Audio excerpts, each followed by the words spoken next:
Welcome to another exciting episode of Musa N Show. Here is what we have today. The apartheid regime is still involved.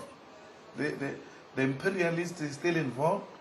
There are people who have always wanted to oppress the black man, and they're still doing the same now. They are using the progressive laws of the ANC to discredit the good leadership of the ANC, so that they can be projected. Leadership of the ANC can be projected as leadership which is not responsible, very responsible, which can't govern.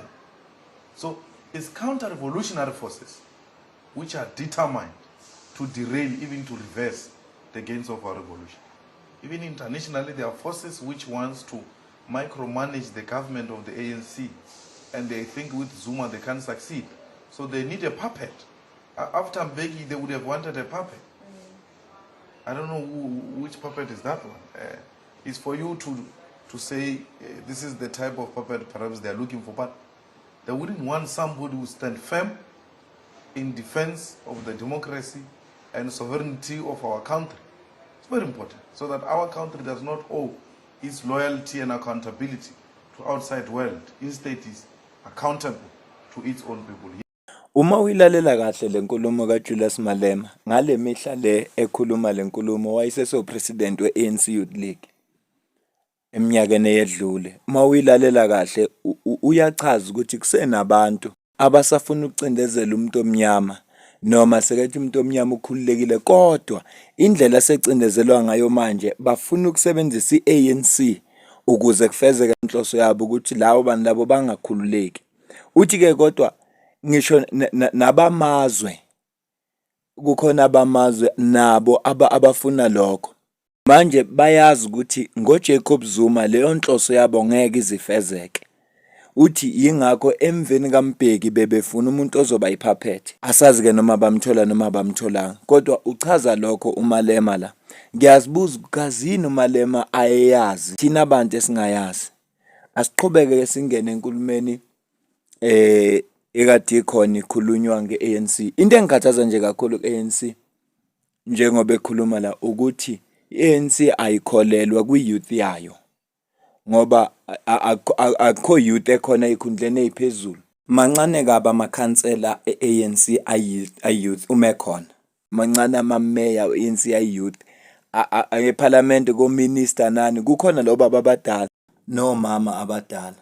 Kanti iANC igruma nini youth yayo? Kodwa ngaphandle kokungena kulokho, ngicela ucaphuna uColin Malachi, ngicaphuna inkulumo yakhe ebekayikhuluma Peter Mokaba Memorial Lecture. The Youth League, young people of this country must take charge of their own future. We want young people to be councillors, young people must be MMCs, young people must be mayors, young people must be MPs, young people must be LECs, young people must be ministers, young people must be presidents, because this is our own country, and if we can't shape the future if we don't take charge of it ourselves. Nesijabulele uZuko noPhumzile noNceba ama-deputy niyasikolota, because we can't be 60% of the population but we're only 1% in cabinet. Now we're saying urgently implement the cabinet must reflect the population of the country. Majority of the country is young people, and young people must take responsibility of their own lives.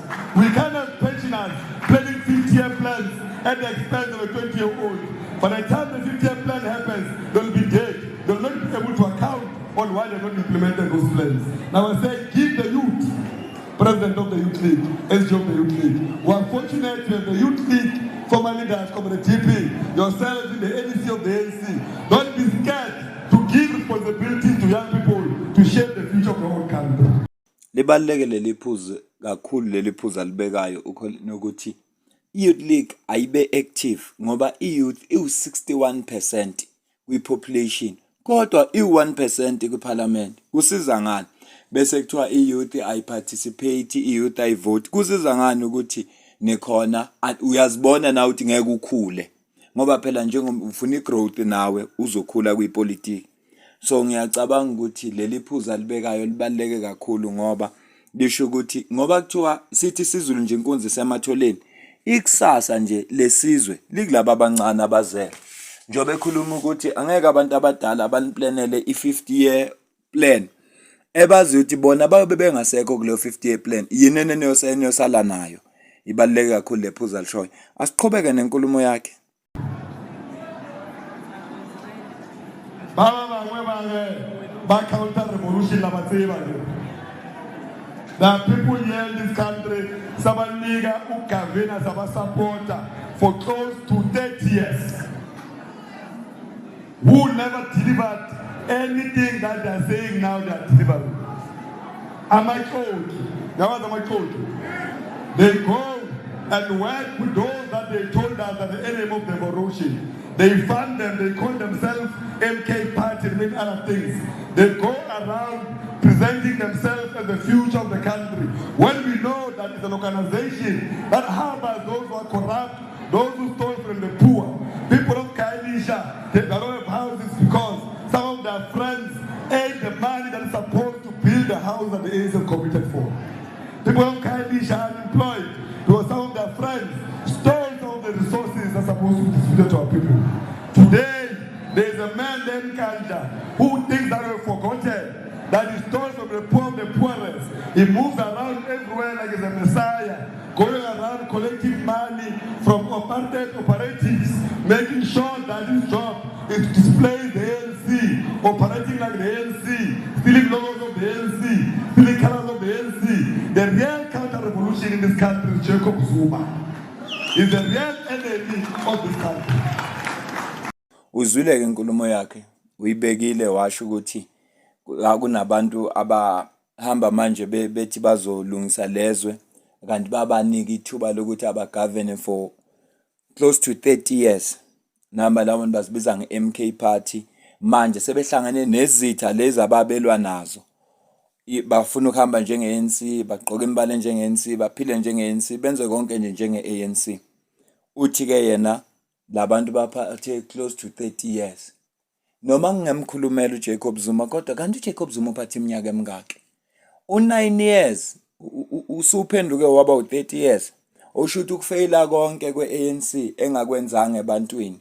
Sefuneka manje kutholakale umuntu okuzoblenywa yena ukuthi hayi sinjenje uZuma. Enkulumo kumavile engeke ngawafaka einsukwini ngifaka ubufakazi la bekukhuluma khona ubaba uBlade Zimande ebala izinto ezenziwe uZuma, ngafaka inkulumo eyenziwe ubaba uRamaphosa upresident ekhuluma ngoJacob Zuma nento azenzile. Kunosisi la channel yakhe iCitizen Concerned. Yazi unento ashoya athi don't trust the comrades. Ya sengibonile ama comrades mawunawo umuhle mawusuka kuwo umubi. Bayakwazi ukuguquka ngokukhulu ukusheshsha bonke akekho ngcono kodwa umuntu oneshwa uFloyd uFloyd uneshwa ufakwa nala angangene khona. Zwana nje nansi inkulumo kaBaba uMbalula. Zuma is a liar. There is a catalogue of lies he have made to South Africans. Go and look at them. He's a liar, unreliable, self-serving, and I'm saying that. Go and look at that. There's a catalogue of the untruths he have said in this country to the ANC and to everybody. He's a liar, unreliable, and at the same time irresponsible. And I've got a right to say that because he's not a member of the ANC. I've got a right to say that. He is irresponsible, a liar, and he is a liar. And if he says he's not a liar, he must tell us why he's not. We will throw the book at him. He's a liar. I mean, the fact that he can turn stones into bread is unbelievable, actually. That a person like Floyd, yesterday, who saw Zuma's lies and says today is not a liar, it's unbelievable, isn't it? It's unbelievable. It's unforgettable. It's unrepentable, actually. I mean, the guy was on a pulpit in Parliament, seeing Zuma's lies campaign, saw Zuma's untruths. And this is why people will never have trust in politicians. Yeah, but namhlanje urate ngomso orange. I mean, that's what people will never trust our politics. Because politics must be defined by principle and a backbone. There's no backbone there. Tell me, where is the backbone there? There's no backbone there. There's untruths and everything else, people defending each other, making each other favors and all of that. It remains like that. And that is it. Thank Iyona ke inkulumo le eshiwo ubaba ufikele embalula uthi ukubeka kahle uthi uZuma uqamba imanga. Ekungixanye ingakho ngithi uFloyd unebhadi akangena endawo uFloyd unezathu zakhe ezenza ukuthi ajoin iMK kodwa uFloyd wachaza ukuthi cha ba misleadwa bona batshela ukuthi uZuma akenzile kahle uZuma uyisitha ingakho babekhuluma izinto ezingezinhle ngayo kodwa ekugcineni bagcina bezibonela ngokwabo ukuthi cha hayi lento eshiwo yayilona iqiniso ukubuka kaFloyd ingakho ke ngithi kubantu musa ukulalela noma yini eshiwo ama-comrade senza umqondo wakho cabanga ngoba ama-comrade ayakwazi ukubeka inkulumo kahle akuculela ingoma zomzabalaza kukhumbuza ikhathi za-apartheid angiphathi khona uma ngabe wakwaphila kuzo uvela ubone ngathi hey labantu laba bazongisiza ngingabuyele emuva ekugcineni kosuku uma sebethola amavoti wakho banyamalala ungaphinde ubabone. Ngiyabonga kakhulu mina nawe sidibane kwivideo elandelayo.